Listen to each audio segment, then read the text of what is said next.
Como el pecado entró en el mundo por un hombre y por el pecado la muerte, así la muerte pasó a todos los hombres, por cuanto todos pecaron.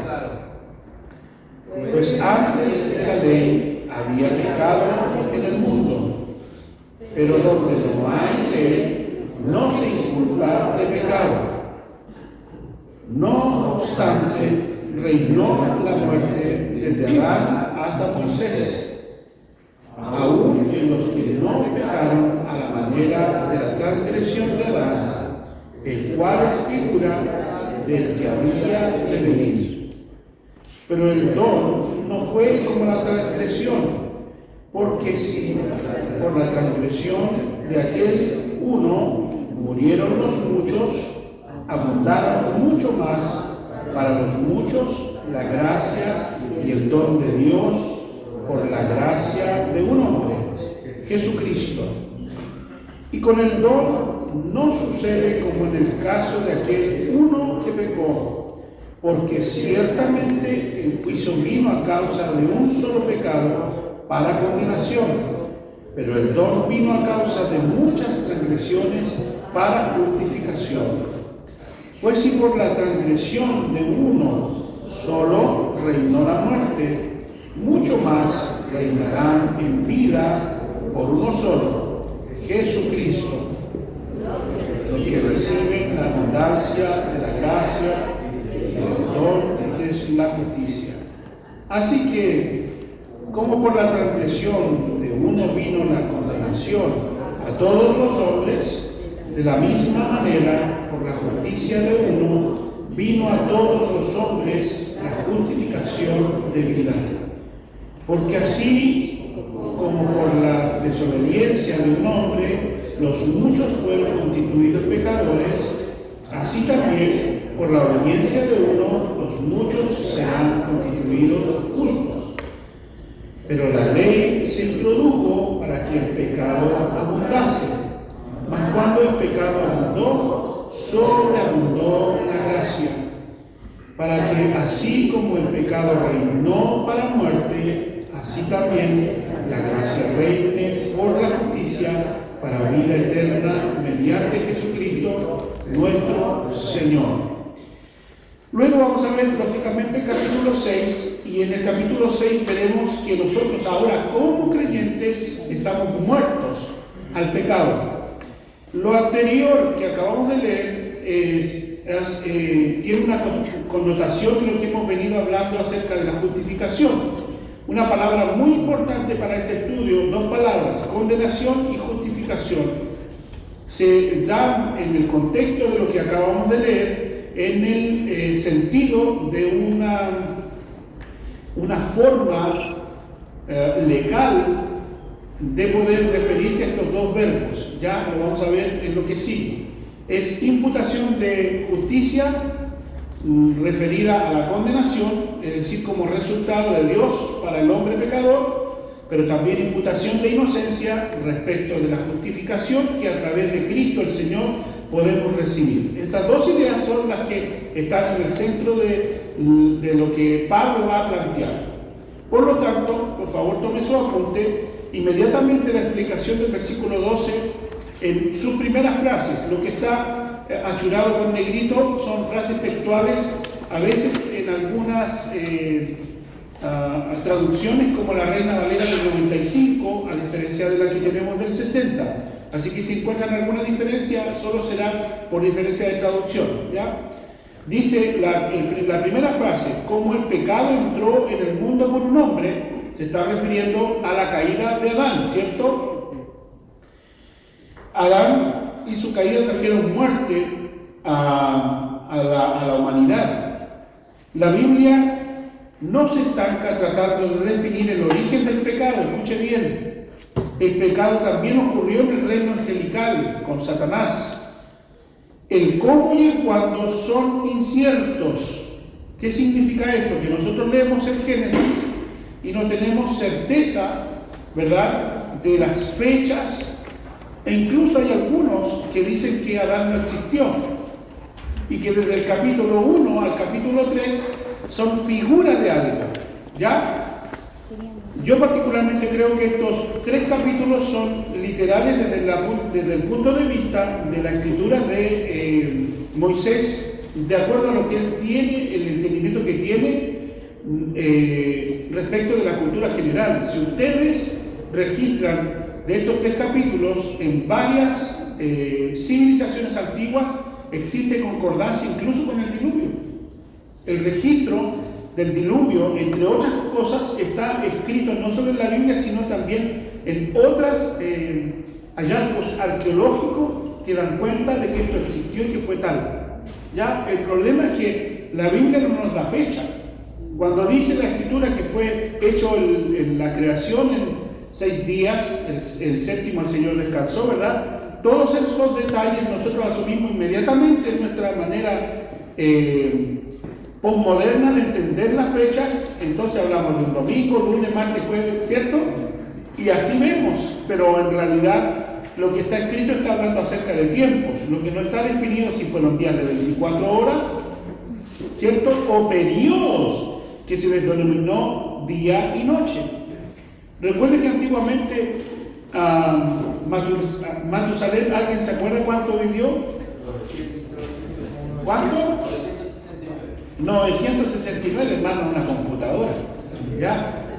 Pero estamos hablando de quién de nosotros podría aspirar a vivir tanto. ¿Se imaginan con los problemas que tenemos? ¿Quién quisiera vivir tanto? Pues sabe el Señor hasta dejarnos hasta los 80, ¿no? Y que pusiera límite ahí, porque ya después de esa época, todo arrugado, ya después no podemos vivir con la arruga. Pero me imagino, entonces todas estas imprecisiones para nosotros sería un problema que, por ejemplo, nosotros entendamos que la contabilidad de los días es la misma que la nuestra. Y estas barreras, digamos, de entendimiento de lo que está escrito versus la realidad nuestra, es lo que hace la diferencia. Entonces, pudieron haber sido los 969 años, dijo, ¿verdad?, de Matusalén, años como los nuestros. ¿Cómo se contaron?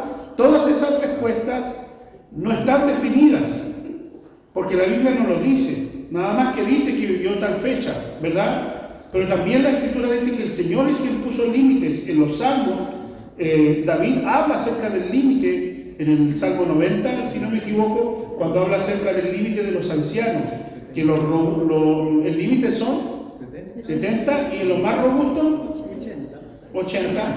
Así que usted aliméntese, hermano, si quiere aspirar a llegar a los 80. Pero bien, pues no es de puro pan, no solo de pan vivir el hombre, dijo el Señor, y tenía razón, porque eso da diabetes. Okay. Bien, entonces, respecto del pecado y la caída misma, tiene que ver con el juicio que trajo Dios sobre la humanidad en Adán. Es decir, en Adán está la transgresión, y esto se convierte en herencia para toda la humanidad.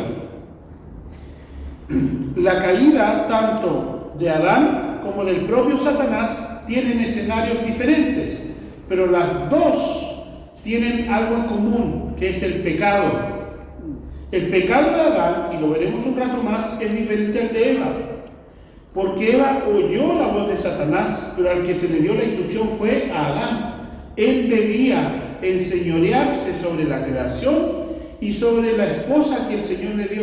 Entonces no es una cuestión de machismo, es de liderazgo, y él no fue suficientemente hombre para decirle: Eva, el Señor nos dijo esto y es lo que vamos a cumplir. ¿Se acuerdan cuando Josué dice: yo y mi casa serviremos al Señor? No creo que haya hecho una votación, chiquillos. ¿Cuántos hijos habrá tenido Josué? ¿Verdad? ¿Aparecerán, hermano? ¿Alguien tiene información? Bueno, pero él tuvo hijos, ¿cierto? Tenía una esposa. Y la esposa, no creo que le haya preguntado: oye, vamos a servir al Señor. ¿Qué decís tú? La determinación de un hombre de Dios va por sobre las circunstancias. Y Adán falló al prestar oído a su esposa, que prestó oído a Satanás, y después ninguno asume la culpa.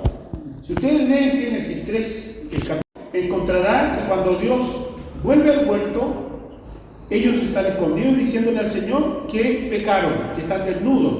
¿Quién les dijo? El Señor descubrió inmediatamente, aunque el Señor sabe todas las cosas. Por eso es que decimos, hermanos, que muchas de las cosas que entendemos aquí son una trama para poder explicar una situación. Dios conoce nuestras intenciones, hermano. ¿Cómo le pregunta a Adán dónde está si él sabe dónde está?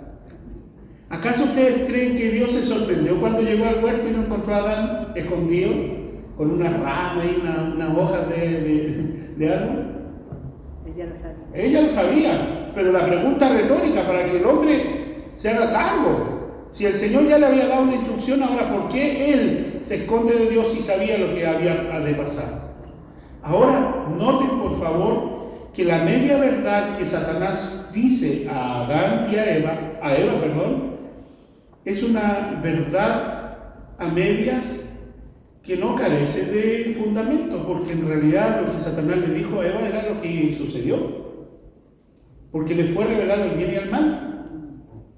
Entonces, las consecuencias de esta realidad alcanzaron a Adán porque él no se comportó como un verdadero hombre. Y estamos hablando de determinación y de obediencia. ¿Sabe cuál es la diferencia entre Adán y Cristo, que es el segundo Adán denominado en el capítulo 8? La obediencia. La justicia de Cristo es la obediencia absoluta al Dios soberano. El cumplimiento de la ley que para Adán no existía se hace presente, y lo vamos a ver aquí en este capítulo mismo, porque habla acerca desde Adán hasta Moisés, un periodo sin ley. Pero cuando llegó la ley dice que abundó el pecado. ¿A qué se refiere? A que se señaló el pecado, es decir, aquí se puso la lista de todas las transgresiones. Eso es la ley. Pero hasta antes de la ley, ¿cómo es que el hombre sobrevivía sabiendo de que pecaba? ¿Por qué se señala el pecado después de Adán? ¿Y qué es lo que significa el pecado hasta antes de la ley? Bueno, el pecado hasta antes de la ley es justamente toda transgresión delante de Dios y la ley moral que está puesta en nosotros. Escúcheme bien, hermano, usted y yo tenemos una ley moral. Las personas, el humano, tiene una ley moral que define aquellas cosas que están pudiendo discernir entre lo bueno y lo malo. Esa ley moral fue puesta por Dios y fue colocada allí desde el principio. Por lo tanto, el hombre tiene discernimiento del bien y del mal, aun cuando no tenga a Dios. De lo contrario, ese discernimiento a la gente que no tiene a Dios no le serviría para discernir qué significa pasar una luz roja. Es decir, no solo los cristianos respetan la luz roja, pues debería ser así. ¿Ha pasado alguna vez con luz roja? Pecador. La ley lo dice. Y es lo que señala, infractor de la ley. Si lo pilla un carabinero, debería pasarle a la hermana de un paro. El pastor Leo también ha usado con roja, pues si no, que no sea el inocente. Por favor, díganle al pastor Leo. ¿Ya? Entonces, se entiende la aplicación de la conciencia que el Señor puso en el hombre. Antropológicamente, el hombre es consciente de sus actos y responsable de sus actos. En el reino animal, nosotros somos la única especie que tiene la posibilidad cognitiva de darse cuenta de sus actos. Los demás, todos funcionan por instinto. Pongan un trozo de pollo a un león con la mano extendida. ¿Qué le va a hacer? Lo más probable es que no discierna entre el pollo y usted, se lo coma las dos cosas. ¿Cierto? Y fue pecado para el león, ¿no? Porque yo fui, me vio con papa frita y qué rico el pastor, así, sabroso. Entonces, esas cosas hacen la diferencia entre el reino animal, entre usted y yo. ¿Verdad? Perdón, entre los animales y nosotros. Perdón, no fue la intención, fue un problema del uso de la palabra. Entonces el pecado no ciega al hombre de la existencia de Dios, sino más bien lo hace esconderse de Dios. Y ahí está la diferencia. El hombre con pecado siempre se oculta, aun cuando sea un creyente. La acción de Adán se repite en todos los humanos. ¿Por qué cuando un niño falla en la escuela se esconde o se arranca? ¿Por qué nosotros, o usted cuando era niño, me imagino a la hermana Teresa, arrancando de la varilla de membrillo? Sabía y tenía conciencia, iba rapidito y la mamá le echaba con la varilla. ¿Por qué? Porque hay conciencia de que hay un error y se merece el castigo. Entonces, eso es algo natural que está en nosotros. Ahora, la conciencia de pecado y la muerte entenebrecida, la mente entenebrecida y todo lo que significa un hombre o una mujer perdida bajo condenación es muerte espiritual, a diferencia de la muerte eterna y de la vida espiritual. Ya estas dos cosas o tres cosas las vamos a definir en lo que sigue. El pecado de Adán involucró dos aspectos. Primero, la desobediencia a un mandamiento específico. ¿Cuál era eso? Versículo Génesis, por favor, que alguien busque Génesis. Excelente. 2, 16, 17. Por favor, Franco. Juntos, leamos, por favor.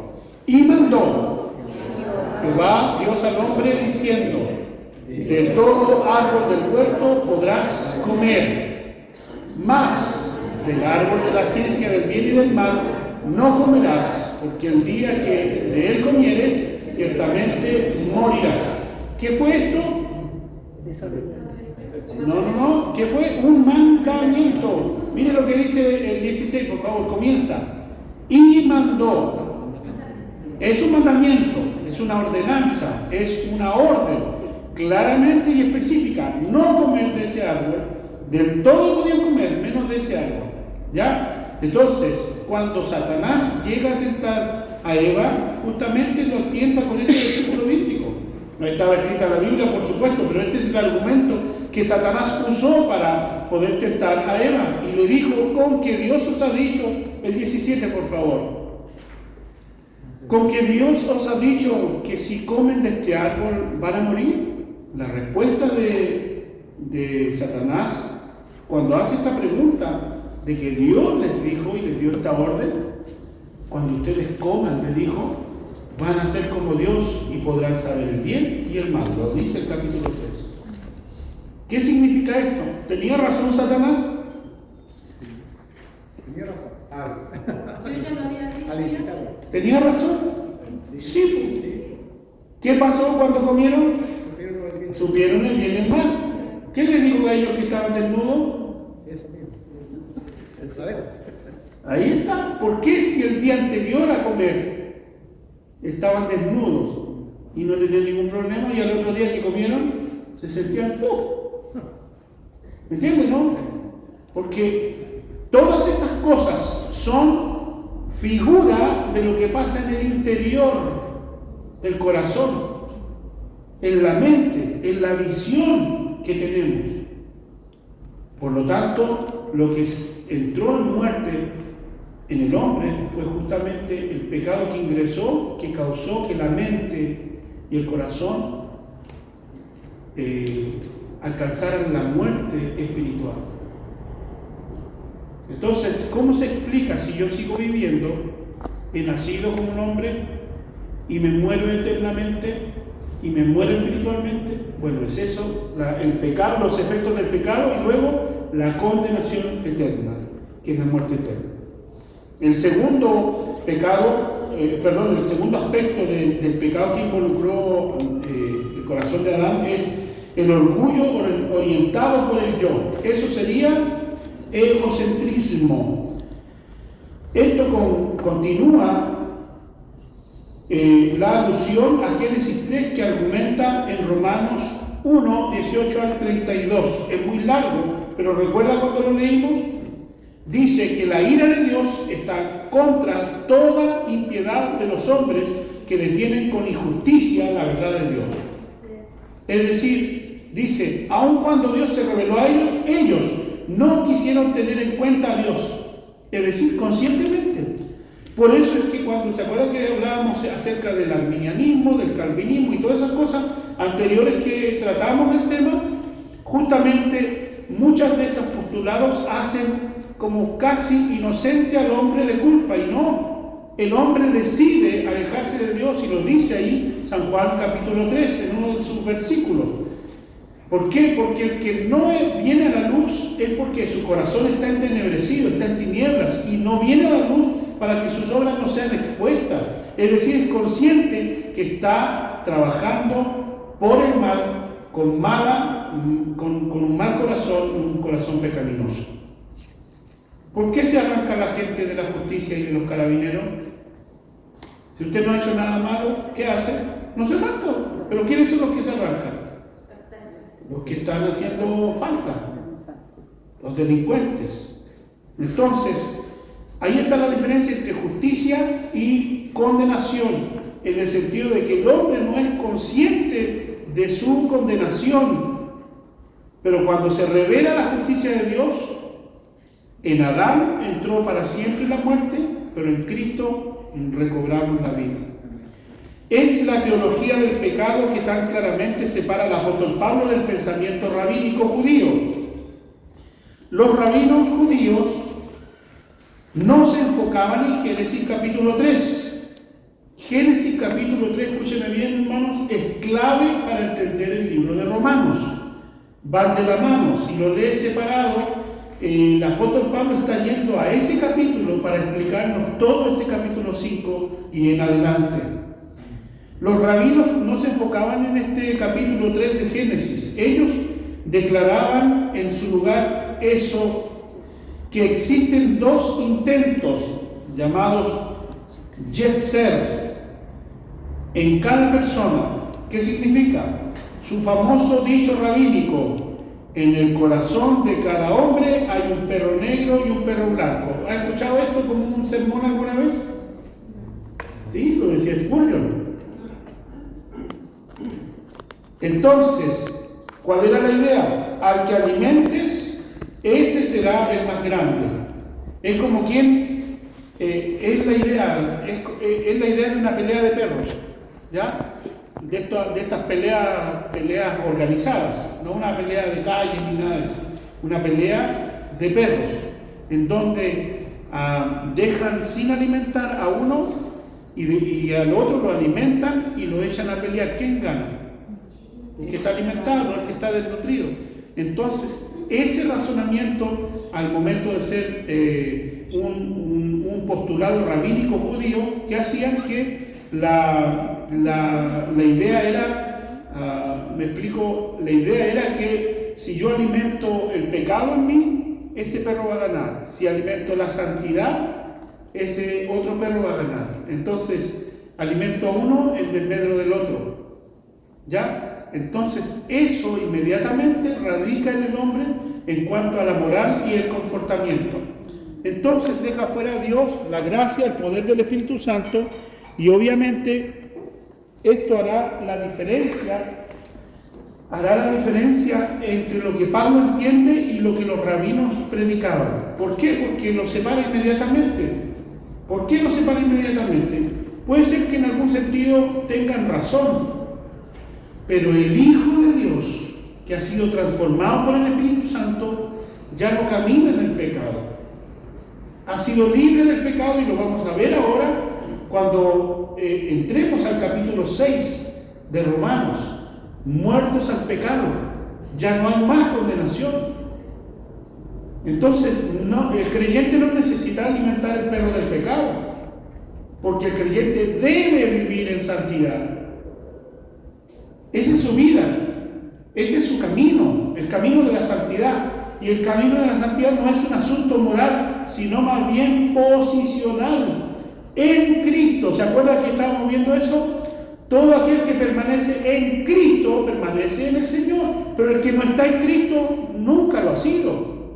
Y ahí está la diferencia. El estar en Cristo hace la diferencia del verdadero creyente en desmedro de aquel que realmente no lo es, pero que está presente y que se siente creyente. Porque esto no es una cuestión moral, sino más bien posicional. Es decir, hemos sido justificados, independiente de lo que nosotros hacemos y nuestros actos, sean estos moralmente aceptados o no. El problema está que la consecuencia, es decir, la meta aquí no es tener una moral alta. Esa no es la meta.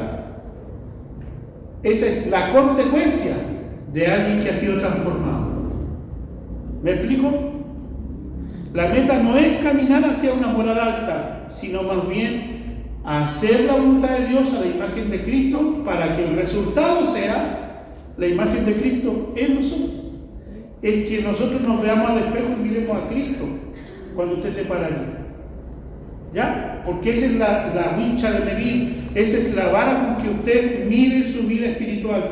Nosotros debemos aspirar, esa es la meta, a ser como Cristo Jesús.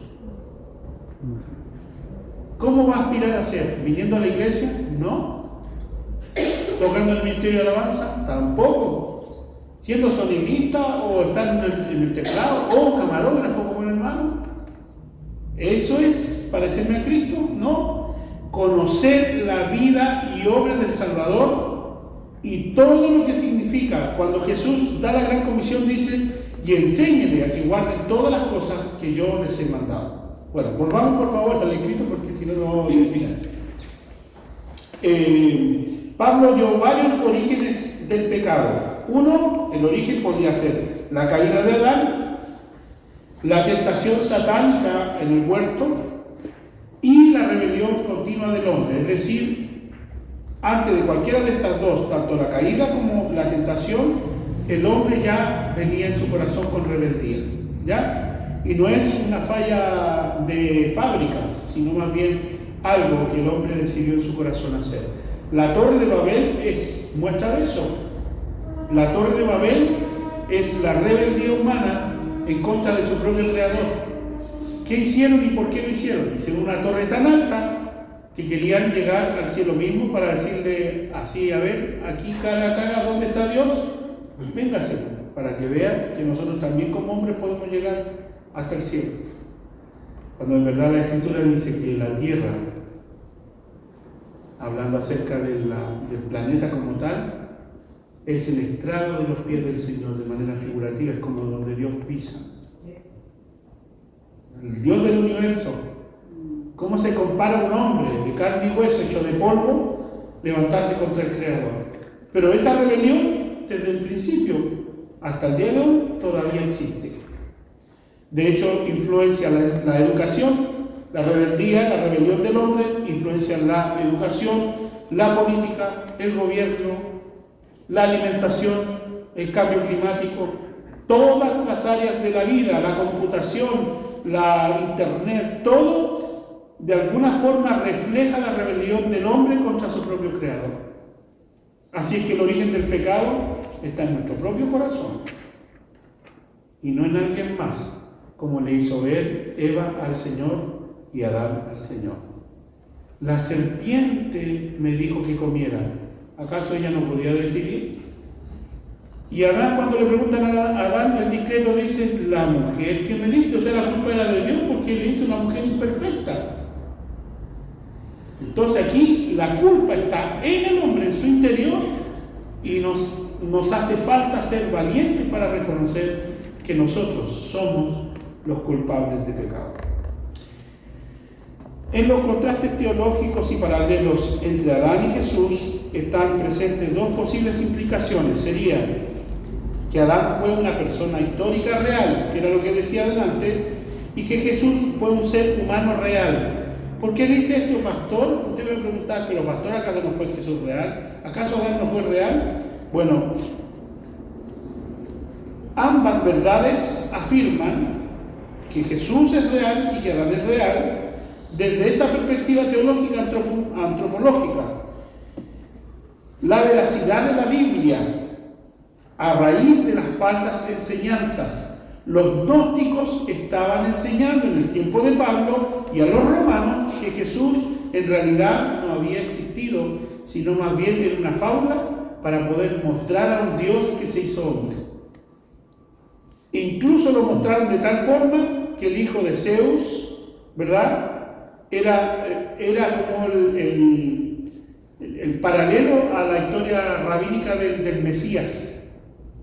Entonces los gnósticos, que ahora se estaban convirtiendo al Evangelio, se introdujeron y algunos no salieron de su gnosticismo y empezaron a esa doctrina mezclarla con el Evangelio del Señor, y resultado de esto fue que nació el gnosticismo cristiano que hasta ahora, hasta el día de hoy existe.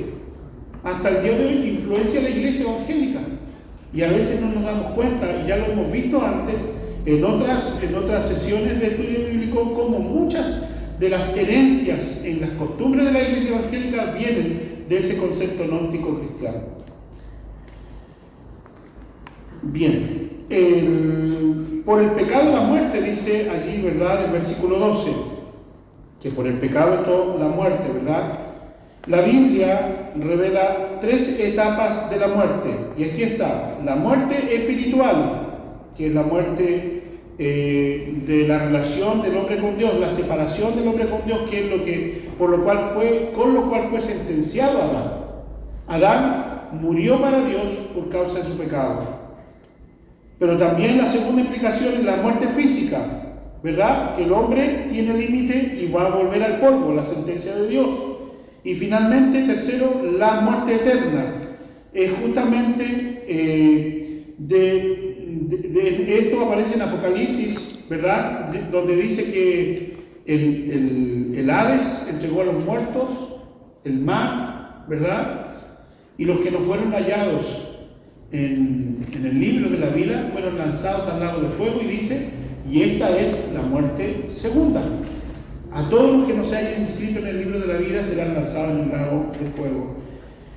Eso significa, hermanos, que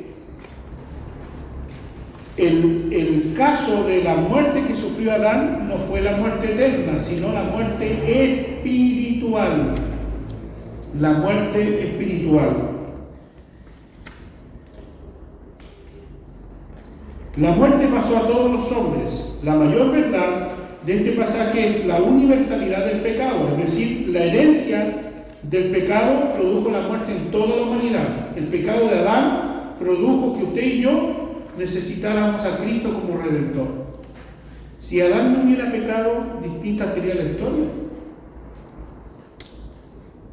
Pero como todo esto estaba resuelto ya desde antes de la fundación del mundo, cualquiera va a decir, entonces esto ya estaba diseñado que fuera así. Entonces son preguntas que yo no les voy a poder responder.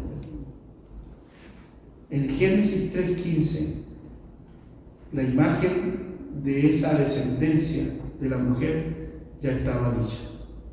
En la propia creación, Cristo había sido designado como el Cordero de Dios que habría de quitar el pecado del mundo. Entonces, la Biblia completa nos muestra a Jesús desde el inicio hasta el final. La historia de un Dios que quiere convivir con un hombre rebelde que día a día se aparta de su voluntad. Por cuanto todos pecaron, también lo dice, ¿verdad?, en el 6:23, si no me equivoco, por cuanto todos pecaron, están destituidos de la gloria de Dios. 3:23, si no me equivoco. La mayor verdad, todos los humanos pecan en Adán corporativamente, es decir, heredan un estado pecador y están propensos a lo pecaminoso. Debido a esto, cada persona escoge pecar personal y repetidamente. Es una elección. La Biblia es enfática en decir de todos los humanos somos pecadores, tanto corporativa como individualmente, es decir, pecados que se unen al pecado universal, es decir, una humanidad pecadora y un pecado independiente o un pecado personal, ¿ya? 14. Aún los que no pecaron a la manera de la transgresión de Adán. Adán quebrantó un mandamiento declarado de Dios, que era no comer, ¿verdad?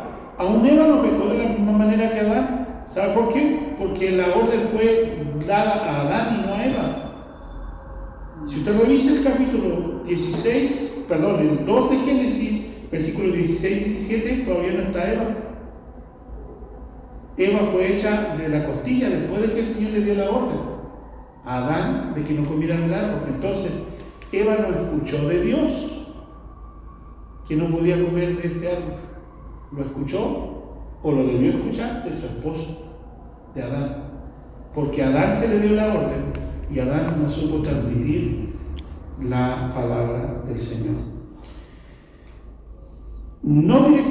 Los humanos, desde Adán hasta Moisés, fueron afectados por la rebelión de Adán. Ellos no violaron mandamientos específicos de Dios, ¿verdad? Pero en el Romanos 1, 18 al 32, el cual es con seguridad parte de este contexto teológico, expresa la verdad de que ellos no fueron fieles a la luz que tenían dada por la creación y que son por lo tanto responsables delante de Dios por su pecado y rebelión. Lo propenso al pecado iniciado por Adán se esparció a todos sus hijos y descendencia. Es decir, ¿se acuerdan que habían dos revelaciones? La revelación natural y la revelación especial. La revelación especial es Cristo en la palabra y la revelación de las Escrituras, que es lo que nosotros ahora usamos cuando estamos entendiendo la palabra. Pero la revelación natural es la creación misma, que habla de un ser superior que ha creado todas las cosas. Esta revelación inicial la tenía desde Adán en adelante. Adán cuanto más, si fue el que tuvo comunión directa con el Creador. Pero esta revelación natural debió haber sido suficiente para causar temor en el hombre y no rebelión. Pero el hombre quiso vivir su rebelión, por tanto es responsable de sus actos pecaminosos y por supuesto de su propia condenación. Es decir, Dios condenando a un hombre que a sabiendas pecó y tomó la decisión de desobedecer. ¿Ya? Así que aquí nadie es inocente. No hay ningún inocente, aunque haya nacido en la tribu más lejana que pueda usted pensar que existe. Esa persona, de alguna forma, se le ha revelado una revelación natural respecto de la creación misma y podría a través de eso entrar en una relación con Dios. El final es el cual es figura del que había de venir. Esto se refiere a Cristo. Esto expresa de una manera concreta la tipología Adán y Cristo, es decir, habla literalmente entre Adán, el primer Adán y el segundo Adán.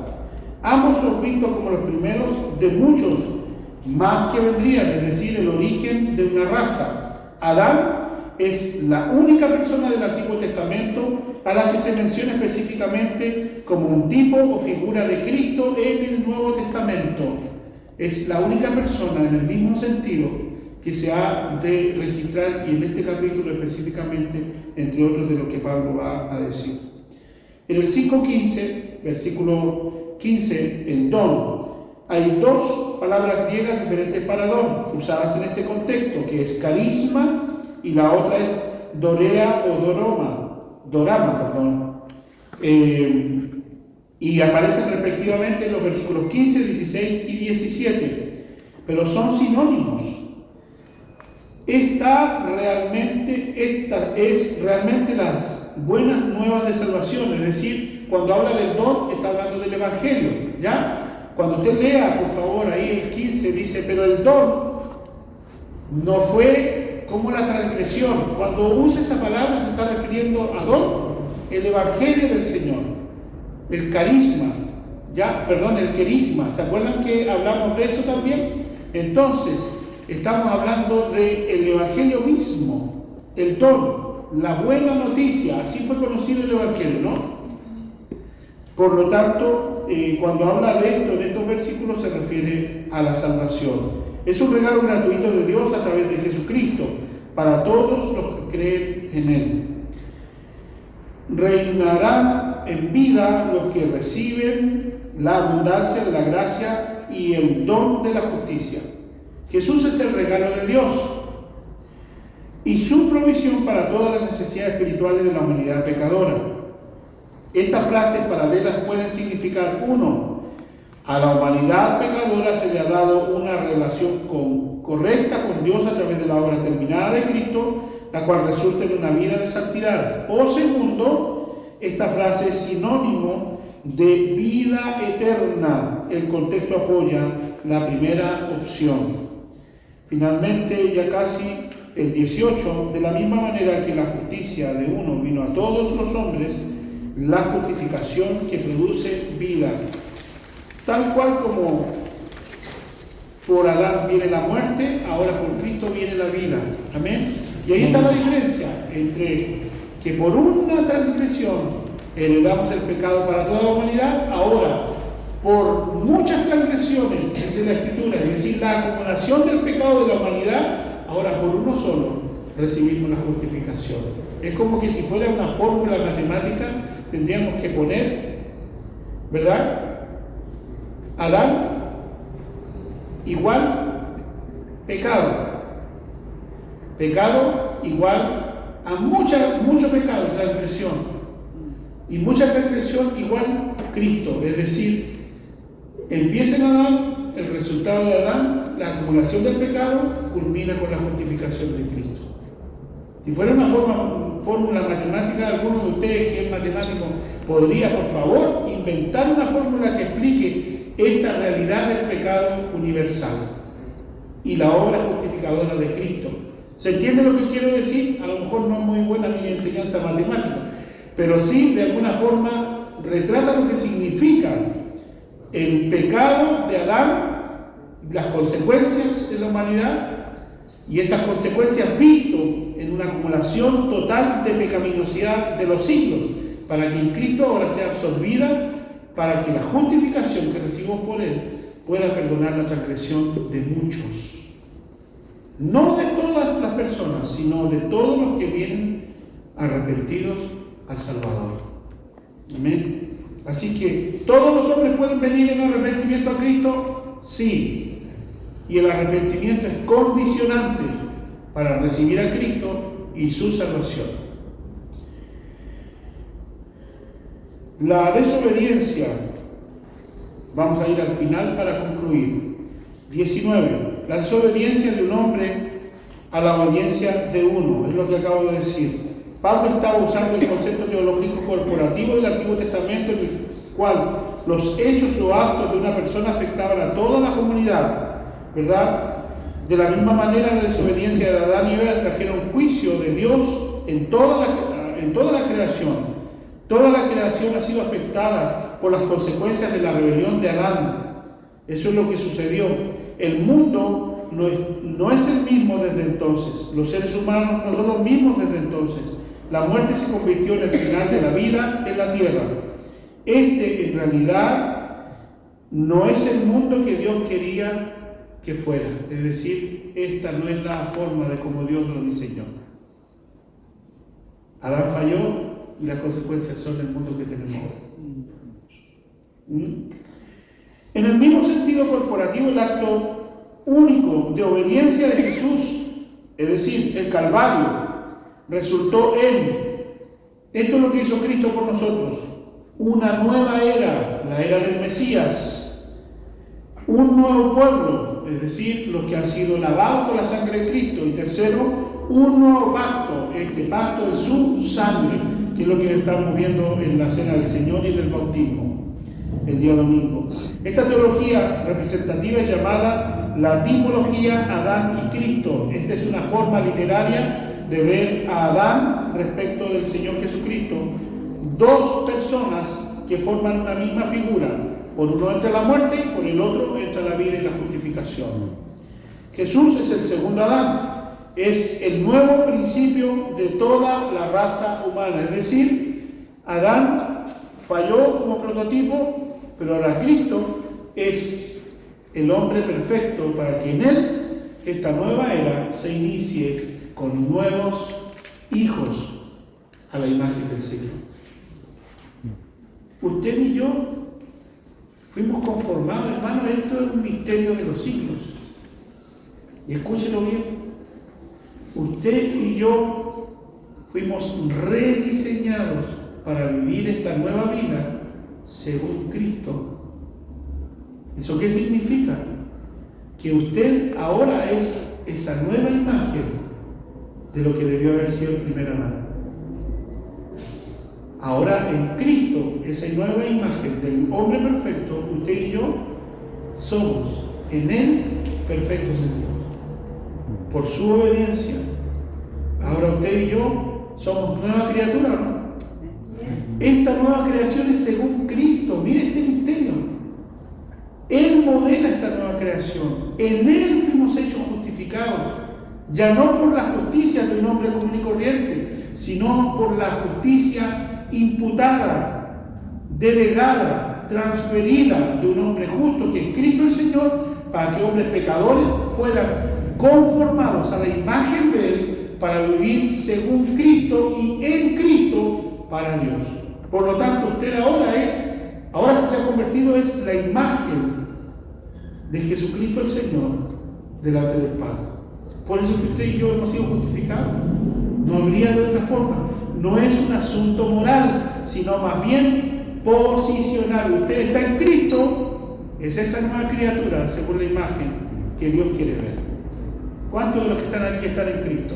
Levante su mano, por favor, en señal de glorificar al Señor. Estamos en Cristo, somos nueva creación, amén. No hay condenación para los que están en Cristo Jesús. Lo dice el libro de Romanos, y se va a cansar el apóstol Pablo de decir, ahora, en este nuevo tiempo, ahora se ha revelado la gracia de Dios. Porque cuando sobreabundó el pecado, también sobreabundó la gracia, para que quedara demostrado que Dios no quiere condenar al mundo, sino llamarlo al arrepentimiento. Entonces, ¿hay amor de Dios suficiente para alcanzar al hombre pecador? Sí. El problema es el hombre pecador que no quiere venir a los pies de Cristo arrepentido, porque sus obras son continuamente reprendidas por Dios. Amén. Así que aquel que se acerca a Dios, crea que le hay. ¿No lo dice el libro de Efesios? El de Hebreos. Y que Él es galardonador de los que le buscan. Usted fue encontrado por Dios, pero ahora es usted quien busca a Dios, porque se sabe hijo de Dios y necesita, como yo, seguir a Cristo y permanecer en Cristo. Amados, somos una nueva creación, según Cristo y en Cristo. Que el Señor nos bendiga. Amén. Vamos a orar y vamos a dar gracias al Señor por este tiempo especial que nos dio de poder compartir las Escrituras. Y le voy a pedir a mi hermana Benito, por favor, que nos lleve la oración para finalizar.